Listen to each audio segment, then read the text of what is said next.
Well, hello everyone. This is Sinead Dean, and I'm glad to be back doing another YouTube.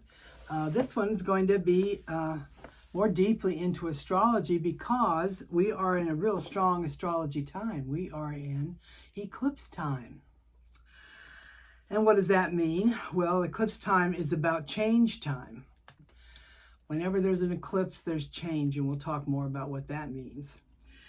And some of it may be a little complicated, but hang in there because if you have any questions, you know you can reach me and we can continue with discussing what it's all about.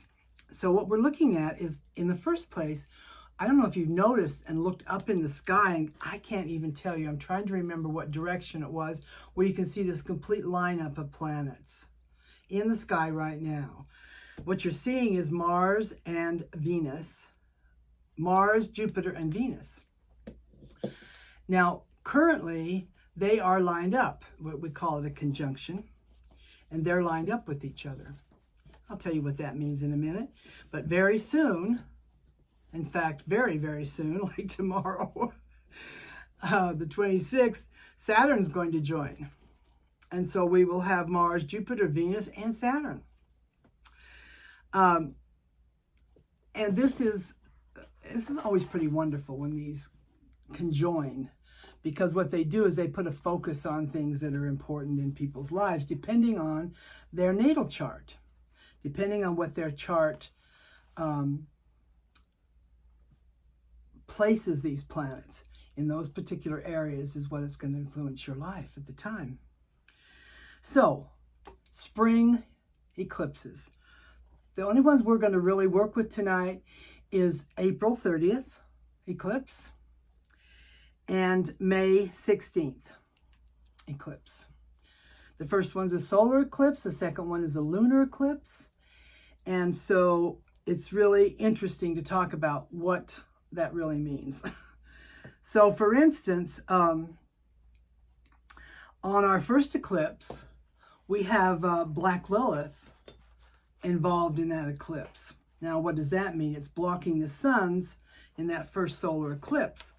It means that when the sun is being blocked, even in an eclipse, or whether another planet is blocking it, what it means is, because the solar energy is individual, who we are as individuals, our personalities, our nature, our solar nature, when that's blocked, it means that we don't have as much light coming in to see who we are, and that can be very helpful, actually, because we might at that time, at these eclipse times, be able to see some things about ourselves that we may need to change, some aspects of our nature that, whoa, I'm not sure that's really what I want to do from now on. Maybe there's some changes I need to make with that. So this first solar eclipse is individual.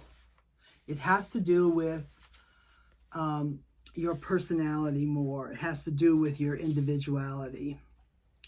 The second one is a lunar eclipse, and it's featuring a new moon. So, and it's gonna have also in that new moon, it's a new moon in Taurus and Scorpio.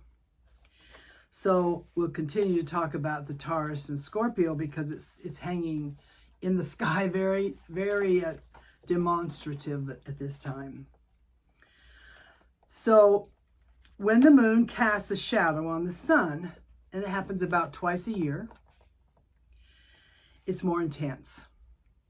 In fact, years ago, I decided to do a metaphor for my clients and for my people in class.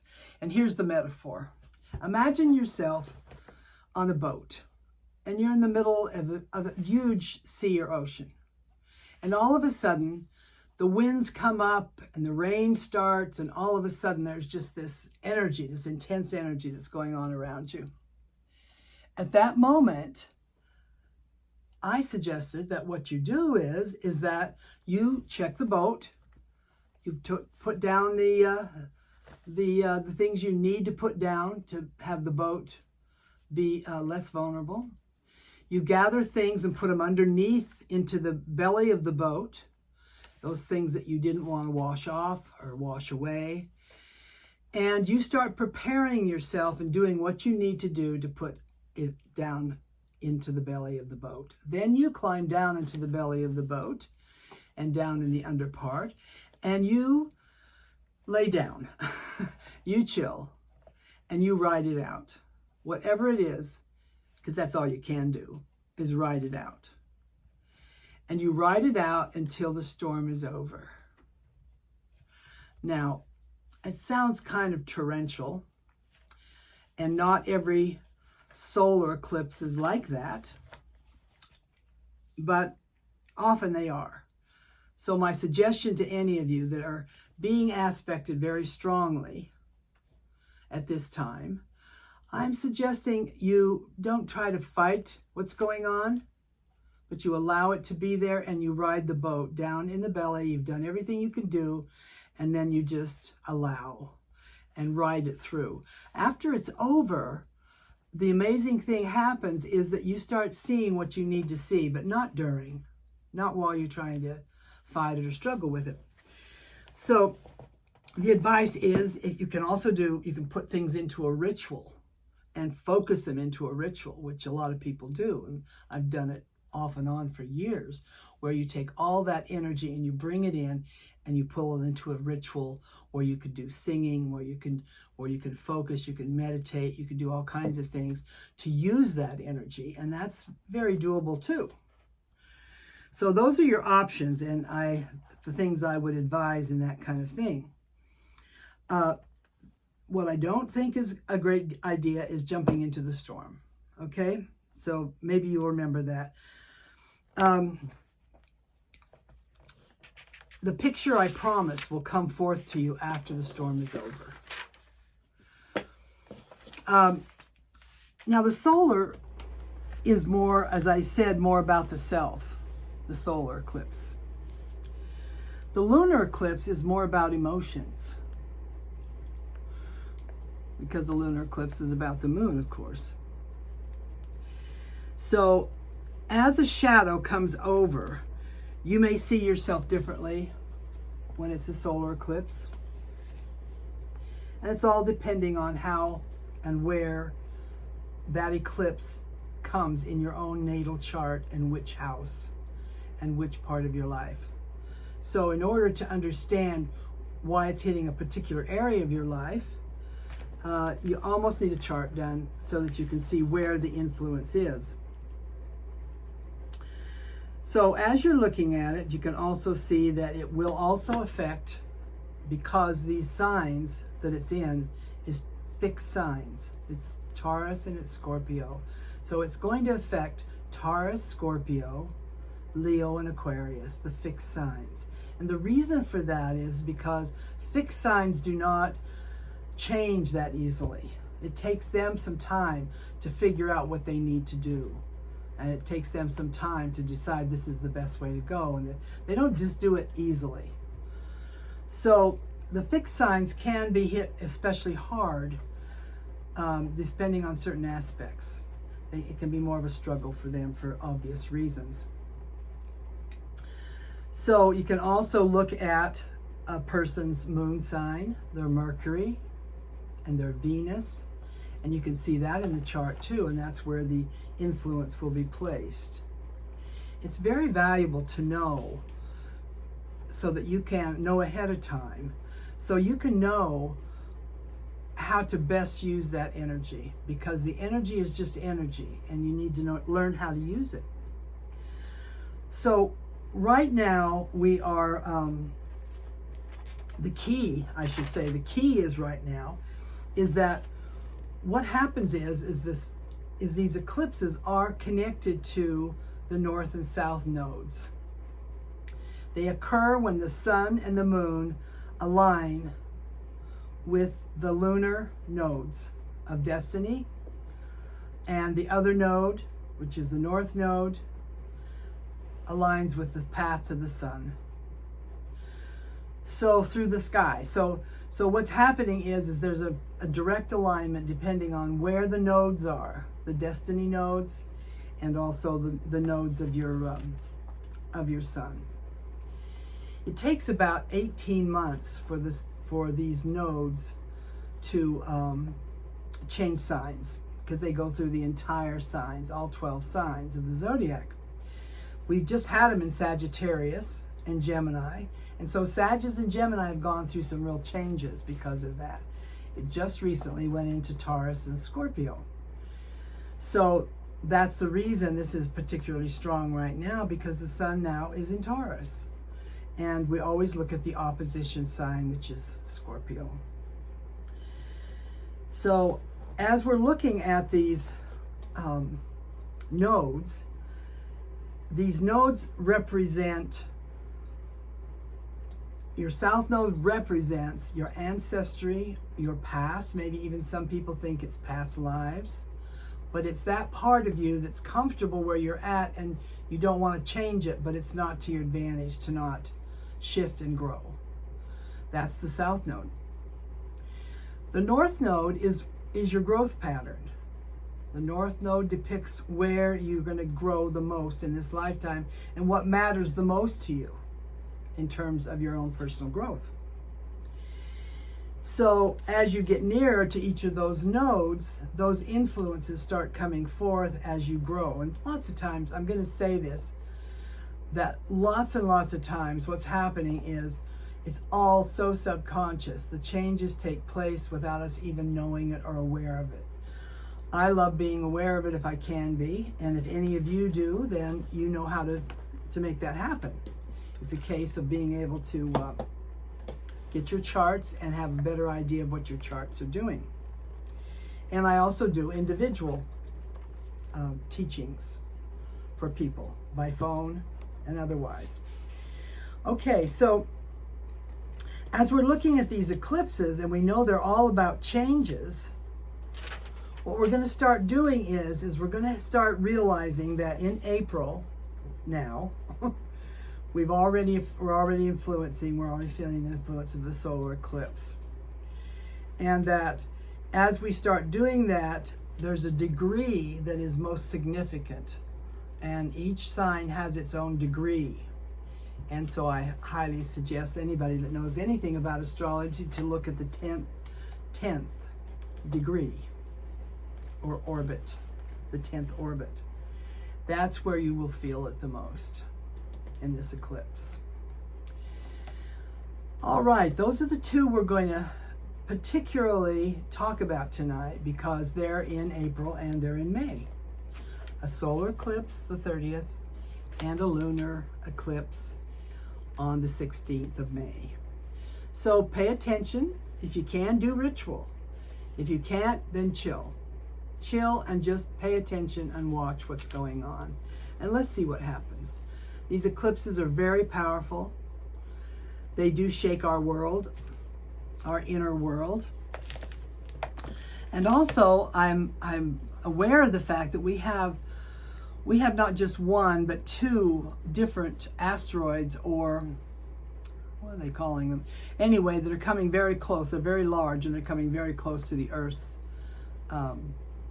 Very close is thousands and thousands and thousands of miles away, but close for us.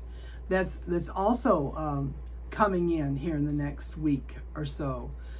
So does that affect our systems? Well, I seem to think they do. So what do you do when these intense energies come into play? What can you do? So here's my suggestions on a more mundane level. Go out into nature. I've talked about that before. Keep yourself near water and be in water. Meditate. Let your brain stop. Let you allow yourself to go into music or go into a craft or into an art, a place of art for you, and that can be anything. For some people, it can be movement.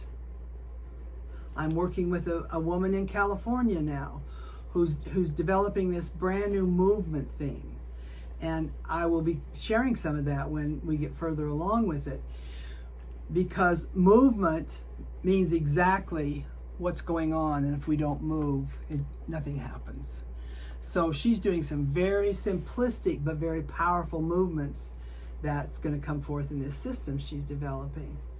So I'm kind of excited. It's called Dancing. It isn't about dancing, it's dancing. So I'll be telling you more about that. What I notice about these new moons and full moons, remember the full moon is when we have reached a point where we're done. We have worked on, for 29 days roughly, we have worked on a particular project even if we're not aware of it. And as the full moon comes along, it reaches its fullness and it's released. And it's hopefully accomplished, whatever that is. New moons are about new projects and new plans, starting new things and allowing new things to come into play for yourself for the next few weeks. And as soon as that goes into play, then it starts going around the cycle, the lunar cycle, into each phase. And I'm not going to get into the phases yet, but each phase has a distinct assistance as it moves you around the earth. So when we're looking at the moon, I start astrology with the moon because I think it's important for us to know and feel a radiance and feel a connection to the moon. So when you do, it's a time to meditate. It's feminine energy, so it's more passive generally. It's more emotional, so you find yourself feeling more emotional. But in it is the mother. In it is the mother energy. The beginning. And what I mean by the beginning is that initial state that I talked about in some of my other videos where we're in the embryonic fluid and everything is perfect. Not that it stays perfect when we are born, because we then become a growing entity. But that feeling of being so cared for and so taken care of is a lovely feeling, and the lunar energy brings that to us if we so allow it to take place. So let's see if there's anything more here that I want to share with you around the eclipses, the planetary placements right now. Remember those of you that are Aquarius, Leo, Virgo, Taurus and Scorpio are going to feel it the most, but you have each one of those signs. Everyone has those signs somewhere in their natal chart, in their beginning chart when they were born. So you got some ideas of what you're going to do when these full moons and new moons come into play and when they become eclipses. Now, eclipses are interesting. They don't just last for that time frame. A solar eclipse lasts for a year. So we're still being influenced by the solar eclipse that occurred last year. Whatever was going on for us then a year ago, we are feeling the effects of it this year. That's the way it works. It has to run a full cycle. So know that when you're looking at the moon, you're looking at a cycle, and sometimes a long cycle. It's not always a short cycle. All right, I think what I'm going to do next, I'm going to close that out and just only say to you that the least bit of thinking you can do, the better. Let yourself feel through these intense times. Let yourself write and explore not only your own individuality, but explore your emotions and what's going on for you. Because we need to know ourselves. We need to know what's going on inside ourselves. And that's the work we're doing on the planet right now, is know thyself. Okay, I'm gonna do one of my favorite decks, and I'm gonna see what it has to say and see what we can do to influence more what's taking place here.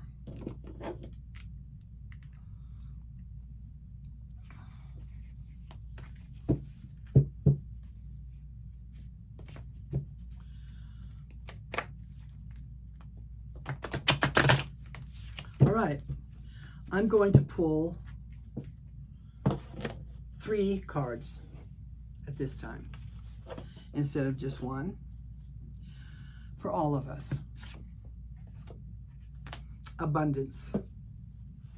Very emotional cards, the cups, and it means that abundance in all ways, feeling abundant inside ourselves. I look at my life and the things that I have in my life, and there's so much abundance in my life, and it's really wonderful that that card got pulled for all of us. Let's do another one. Oh boy, we're really getting these cups here. Luxury. The 4 of Cups. We just did the 3 of Cups. Now we got the 4 of Cups. Wow. They're both ruled by Cancer, the moon, the sign for the moon. And the 3 of Cups is ruled by Mercury, so the mind. And luxury is the moon again. So I think we're really looking at lunar energy, aren't we, tonight? And learning to pay attention to the lunar energy and how it influences even our bodies. Even the water in our bodies can fluctuate and change our moods and change what's going on with us. Okay, here's the 3rd one. Let's see what it is. Oh, okay. So it's the 9 of fire. It's the 9 of staves, or the 9 of sticks, and it's very much fire energy. It's the sun, and it's the strength card. And 9 is a completion. So it's telling me that if we will look to our emotions and we'll allow ourselves to feel what we need to feel and ask the question, what's going on? What am I feeling? And what does this remind me of? What we're going to come to is a type of strength from the solar energy of our beings. That's from our individual self, our selfness. And we need that. And that it will help create some creations and some completions for us. Oh, that's wonderful. I'm so thrilled with that. Whew, and that's for all of us, okay? Lots of lunar energy. My assistant has asked me to close tonight with something that has been comforting for me through the years.